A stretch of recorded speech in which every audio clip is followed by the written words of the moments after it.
আগুনটা তো সেই ঝাক্কাস লাগতেছে, পুরাই আগুন করা।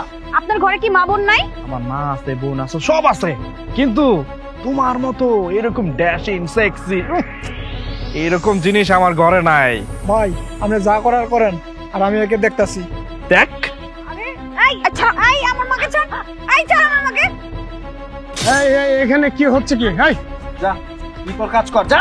আমি দেখাচ্ছি আমি কে।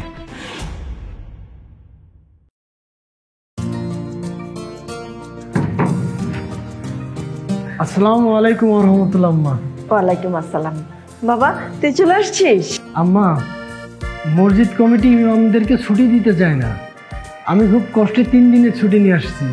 মানে যখন বললাম যে আপনি অসুস্থ, তারপরে আমাকে ছুটি দিছে। খুব ভালো করেছিস বাবা। আরে তুই আসছিস, আমি খুব খুশি হয়েছি। তুই তো আমাদের গর্ব। তা বাবা বাইরে দাঁড়িয়ে কেন? আয় ভিতরে আয়। যা।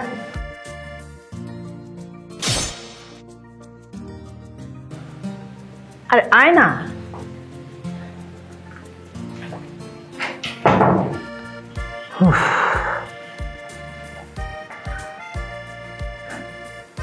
আম্মা, এটা কে? আরে ওকে চিনতে পারছিস না? তোর ছোট বোন সোহা। না আম্মা, এমন বেপরদা মেয়ে তো আমার বোন হতে পারে না। আরে ভাইয়া, আমি তোমার ছোট বোন সোহা, তুমি আমাকে চিনতে পারছো না? না, এমন একটা বেপরদা মেয়ে আমার বোন হতে পারে না। আমি একটা মসজিদের ইমামতি করি, আমি আল্লাহর পথে মানুষকে ডাকি। সেখানে আমার বোন যদি এমন হয়, আমি আল্লাহর কাছে কি জবাব দিব? আর এগুলো কি সব ড্রেস? নাউজুবিল্লাহ। ভাইয়া, এমন ড্রেস মনে হয় আমি নতুন নতুন পরি? এগুলো তো আমি সবসময়ই পরি। আগে তুই ছোট ছিলি, যে কোনো ড্রেস পরেছিস, সেটা ব্যাপার না, কিন্তু এখন তুই বড় হয়েছিস, যার কারণে তোকে ধর্মীয় অনুশাসন মেনে চলতে হবে, পর্দা করতে হবে, এটাই স্বাভাবিক। ভাইয়া, তুমি মসজিদে ইমামতি করো দেখে যে তোমার কথা মতো আমার ড্রেস চেঞ্জ করে ফেলবো, এটা কিন্তু সম্ভব না। আমি এইসব ড্রেস পরে কমফোর্ট ফিল করি, অতএব আমি এইসব ড্রেস চেঞ্জ করতে পারবো না। কি বোন, এটা আমার আল্লাহর প্রতি আনুগত্য। আচ্ছা ঠিক আছে বাবা, আর সেটা পরে দেখা যাবে না।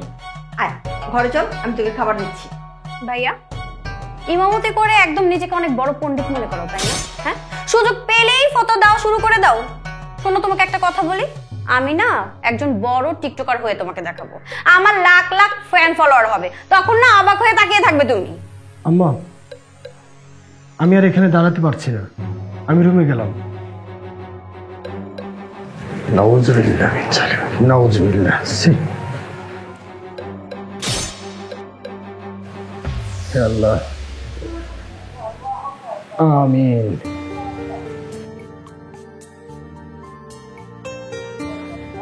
বাবা তোর নামাজ শেষ করেছিস? আসসালামু আলাইকুম আম্মা। ওয়ালাইকুম আসসালাম। আম্মা কি বাইরে যাচ্ছেন? হ্যাঁ, আমি একটু বাইরে যাচ্ছি, তুই বাসায় থাক। আম্মা, বলছিলাম কি, সোহা আপনার সঙ্গে যাচ্ছে? হ্যাঁ, সোহা তো যাচ্ছে। কোনো সমস্যা? আম্মা, সমস্যা কিনা বুঝতে পারছেন না? এমন খোলামেলা পোশাকে কোনো ভদ্র ঘরের মেয়ে কি সন্ধ্যের সময় বাইরে যায় বলেন? শোনো ভাইয়া, তুমি ইমাম হয়েছো দেখে নিজেকে কি মনে করো? হ্যাঁ, আমাকে কি তোমার এতই অভদ্র মনে হয়? আর আমি আসার পর থেকে তুমি ফটো দিয়েই যাচ্ছ। হ্যাঁ, সবাইকে কি তোমার মতো মনে করো?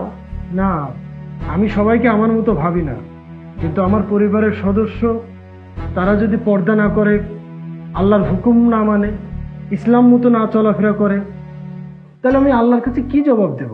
ভাইয়া, তুমি না তোমার ভাবনা নিয়ে থাকো, তোমার ভাবনাগুলো আমাদের উপর চাপিয়ে দিতে আইসো না। মা, তোমার ছেলেকে বলো আমার বিষয়ে যেন কোনো নাক না গলায়, ঠিক আছে? চলো। আম্মা, আপনি ওকে কিছু বলছেন না কেন? আর বলবেন না কি করে? আপনি নিজেও ওর সাথে বাইরে যাচ্ছেন, কিন্তু পর্দা না করে। একবার কি ভেবে দেখেছেন, যদি কোনো দুর্ঘটনা ঘটে, সেটা সারা জীবনের কান্না হবে। এটা তো ঠিক না আম্মা। শোন বাবা, তোর বোন তো আগে থেকে একটু অন্যরকম, তাই না? এখন ইচ্ছে করলে কি আর হুট করে চেঞ্জ করা যায়? আচ্ছা ঠিক আছে বাবা, তুই বাসায় থাক, আমরা একটু টুকটাক কেনাকাটা করে আসতেছি, ঠিক আছে? থাক আম্মা, আমি সবই বুঝতে পারছি। আজকে সোহার যে অবস্থা, সেটা আপনারা আশকারা পেয়েও হয়েছে। আমাদের সবাইকে পরকালে ভয় করা উচিত। একদিন আমাদেরকে আল্লাহর কাছে যেতে হবে, আল্লাহর কাছে জবাবদিহি করতে হবে। এভাবে চললে তো হয় না, সবাইকে জাহান্নামে যেতে হবে। আম্মা, এখনো শুধরানোর সময় আছে। আসেন, আমরা আল্লাহর পথে আসি, নিজের শুধরাই। আচ্ছা ভাইয়া, তুমি ইমামতি করে কয় টাকা ইনকাম করো বলো তো? হ্যাঁ, এত বড়াই করছো, তুমি তো নিজেই চলতে পারো না। কিছুদিন পরে বিয়ে করবে, বিয়ে করলে বাচ্চা কাচ্চা হবে, তাদেরকে কিভাবে চালাবা সেই চিন্তা করো। আর আমার দিন দিন যেইভাবে টিকটকে ফ্যান ফলোয়ার বাড়ছে, আমি কিছুদিন পরে লাখ লাখ টাকা কামাবো, বুঝতে পেরেছো? মা চলো তো। আসসালামু আলাইকুম। ওয়ালাইকুম আসসালাম।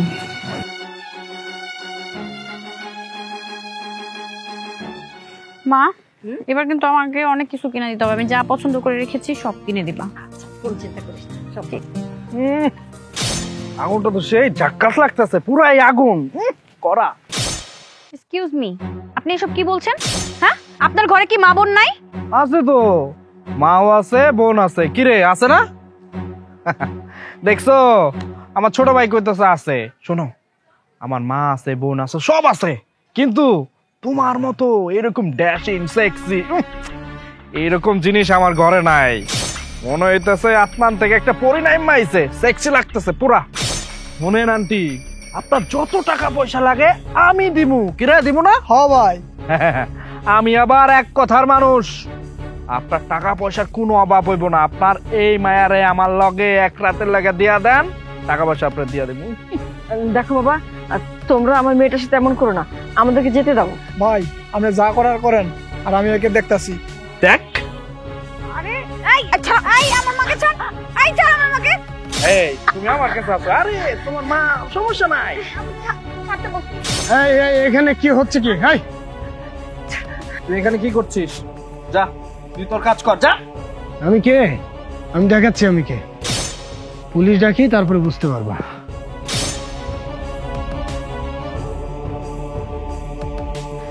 বাবারে, তুই সময় মতো না এলে কি যে অবস্থা হতো। তোর কারণে তোর বোনের ইজ্জতটা রক্ষা হলো। আম্মা, আপনার লাগেনি তো কোথাও? না বাবা, তেমন কিছু লাগেনি, শুধু হাতেই ধরেছিল। ভাইয়া, আমার ভুল হয়ে গেছে। আজকে যদি তোমার কথা মতো আমি চলতাম, তাহলে এই পরিস্থিতিতে আমার পড়তে হতো না। সরি ভাইয়া, এখন থেকে তুমি যেভাবে বলবা সেভাবেই চলবো। হ বাবা, তুই ঠিকই বলছস। এখন থেকে তোর বোন আর ব্যাপারটা চলবে না, তুই যেভাবে বলিস ও সেইভাবেই চলবে। দেখো আম্মা, তোমরা যখন বাইরে আসছো তখন আমি 2 রাকাত নফল নামাজ পড়ছি, আর আল্লাহর কাছে দোয়া করছি যে আল্লাহ, আমার মা বোনকে তুমি হেফাজত করো। আমি নামাজের পার্টি থেকে ওঠার পরে আমার কেন জানি মনে হলো তোমরা কোনো বিপদে পড়ছো, তাই আমি ঘর থেকে বের হয়ে আসলাম। দেখো মা, আল্লাহ কত মহান, আল্লাহ আমার ডাক শুনেছে। এ কারণে তো আল্লাহ আমার উছিলায় আমার বোনের ইজ্জত রক্ষা করেছে। ভাইয়া, আমি তোমাকে কথা দিচ্ছি, এখন থেকে আমি পর্দায় চলবো, আর প্রয়োজনের বাইরে আমি বাসা থেকেও বের হব না। শুধু যে পর্দা করলেই হবে তা তো না, ইসলামের সব নিয়ম কানুন মেনে তারপর চলতে হবে, পর্দা করতে হবে, আরো যা যা নিয়ম আছে সবগুলো পালন করতে হবে। আমি শিখিয়ে দেব। ভাইয়া, তুমি আমার জন্য দোয়া করো, আমি যেন ইসলামের সকল নিয়ম মেনে চলতে পারি। হ্যাঁ বোন, আমি আল্লাহর কাছে দোয়া করি আল্লাহ যেন তোর নেক আশা পূরণ করে। আর আল্লাহ যদি তোর নেক আশা পূরণ করে, আমার থেকে খুশি আর এই পৃথিবীতে কেউ হবে না। বাবা আলী, তোকে দেখে গর্বে আমার বুকটা ভরে যাচ্ছে। তোর মতো সন্তান আমি গর্ভে ধরেছি। বাবা, আমি তোকে কথা দিচ্ছি, এখন থেকে আমরা ইসলামিক শরীয়তে চলবো। যা ভুল হয়েছে আমাদের ক্ষমা করে দিস। এখন থেকে আমি আমার ভুলগুলো শুধরে নেব বাবা।